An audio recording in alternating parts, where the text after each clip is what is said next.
بسم اللہ الرحمن الرحیم.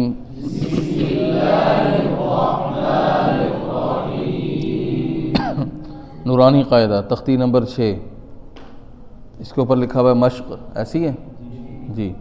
اس قاعدے کی ترتیب اس طرح ہے کہ اس کے اندر اسباق چلتے ہیں، پھر مشق آتی ہے، پھر اسباق آئیں گے، پھر مشق آئے گی، جیسے کتابوں کی ترتیب ہوتی ہے. ٹھیک ہے، تو پہلے جو ہم نے پڑھے وہ کیا تھے؟ اسباق تھے. اب اس کی مشق ہے، تو اب یہ مشق جو ہوتی ہے وہ اسباق سے زیادہ اہم ہوتی ہے. جتنا سبق میں وقت لگتا ہے اتنا ہی مشق میں لگتا ہے. چلیں جی، تو ہم اس کے اندر انہی چیزوں کا خیال رکھیں گے. ٹھیک ہے، زبر زیر پیش کی ادائیگی میں موٹے حرف زیر کی آنے کی وجہ سے باریک نہ ہو جائیں. ٹھیک ہو گیا؟ پڑھیں جی. حمزہ زبر آ، با زبر با، آبا، دال دو زبر دن، آبادن، وقف آبادا. ایک تو ہم نے ہجا کر لی ہے، رواں بھی پڑھ لیا آبادن، اور پھر تیسرا کام کیا کیا؟ وقف کیا. تو ہر مشق کے اندر یہ 3 کام ہوں گے. چوتھا کام ایک اور ہوگا، وہ ہے اجرا. جو بچے چھوٹے ہیں ان کو تو اجرا کروانے کی ضرورت نہیں ہے، لیکن 3 کام ان کو یہ آپ نے لازمی کروانے ہیں ہر مشق میں. اور اجرا جو ان سے ہے وہ سمجھدار بچے ہیں، گردان کر لی ہے یا کر کے فارغ ہو گئے ہیں، یا تجوید والے بچے ہیں، یا بڑے جو اساتذہ کی نشست ہوتی ہے اس میں. جی، وقف کون سا ہے؟ 2 زبر پر وقف بالابدال ہے. کون سا ہے؟ وقف ابدال کا مطلب کیا ہوتا ہے؟ تبدیل کرنا.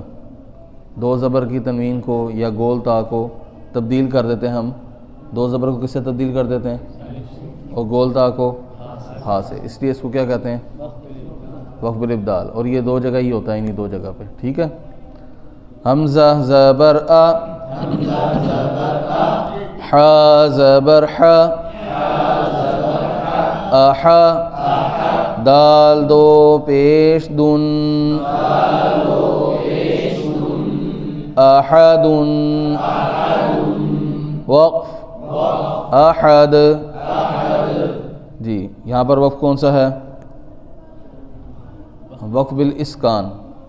وقف بالاسکان، ساکن کرنا. ٹھیک ہے. اور یہ 7 جگہ پر ہوتا ہے، یعنی 7 جگہ ایسی ہیں جدھر ہم ساکن کر دیتے ہیں حرف کو. لفظ کے آخری حرف کی جو حرکت ہے اس کو ہم کیا کرتے ہیں؟ ساکن کر دیتے ہیں. لکھ لیں چاہے زبر زیر پیش، جن کا حافظہ کبھی وہ بے شک نہ لکھیں. زبر زیر پیش، 2 زیر 2 پیش، کھڑی زیر الٹی پیش. 7 ہوگی. زبر زیر پیش، 2 زیر 2 پیش، اور کھڑی زیر الٹی پیش. چلیں جی، تو یہاں پر وقف بالاسکان، اسکان نہیں کہنا. ٹھیک ہے جی. حمزہ زبر آ، خو زبر خو،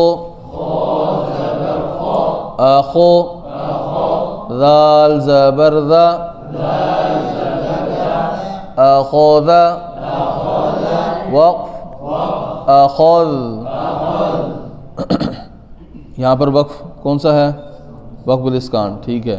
اچھا، اس میں غلطی کیا ہوتی ہے؟ 2 باریک حرفوں کے درمیان موٹا حرف آ جائے، یا 2 موٹے حرفوں کے درمیان باریک حرف آ جائے، تو وہ بیچارہ جو ہوتا ہے نا، موٹا حرف 7 باریک حرفوں کو بھی موٹا کر لیتا ہے یا خود باریک ہو جاتا ہے. ٹھیک ہے. کیا ہوتی غلطی؟ او خوذا، کیا غلطی؟ حمزہ موٹا ہو گیا. او خو، او نہیں پڑھنا، آ خو ذا. ٹھیک ہے. چلیں، موٹے حرفوں کی بھی مثال آ جاتی ہے. آگے پڑھیں گے. آذینا، آذین، یہ وہی وقف ہے. امارو، امر، کون سا وقف ہے؟ اسکان. حمزہ زبر آ، نون زبر نا، انا، وقف انا. جی، کون سا وقف ہے یہ؟ وقف بالابدال. اس کو واپس لائیں، کیمرے کو واپس لائیں. ایک چیز رہ گئی سمجھانے والی. یہ آگے لکھا ہوا ہے پڑا نون. کیا لکھا ہوا ہے؟ پڑا نون. یہ دیکھو، یہ کیا ہے؟ اور یہ بس یہ پڑا نون ہے. ٹھیک ہے, یہ لکھا ہوا کیسے ہے؟ الف کے ساتھ لکھا ہوا نا کھڑا نون, لیکن اس کو پڑھنا ہے پڑا نون الف کے بغیر. اس پڑے نون کا مطلب یہ ہے, سمجھ لگ گئی؟ چلو, تو یہاں پر وقف کون سا ہے؟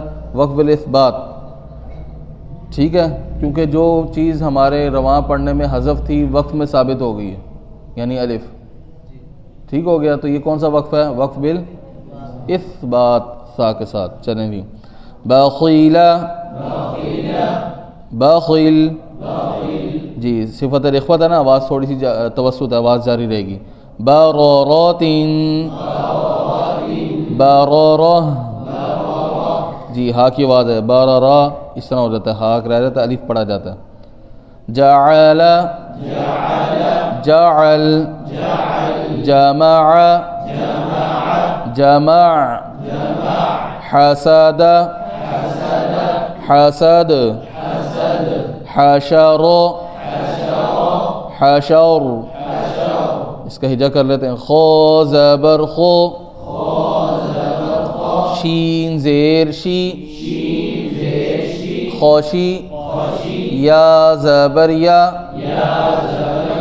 خوشیہ, وقف خوشی, وقف میں یا مدہ بن جائے گی. اکثر غلطی ہوتی ہے خوشی, اس طرح نہیں وقف کرنا, خوشی. جی, اس سبق مشق کریں گے انشاءاللہ. جزاک اللہ خیر.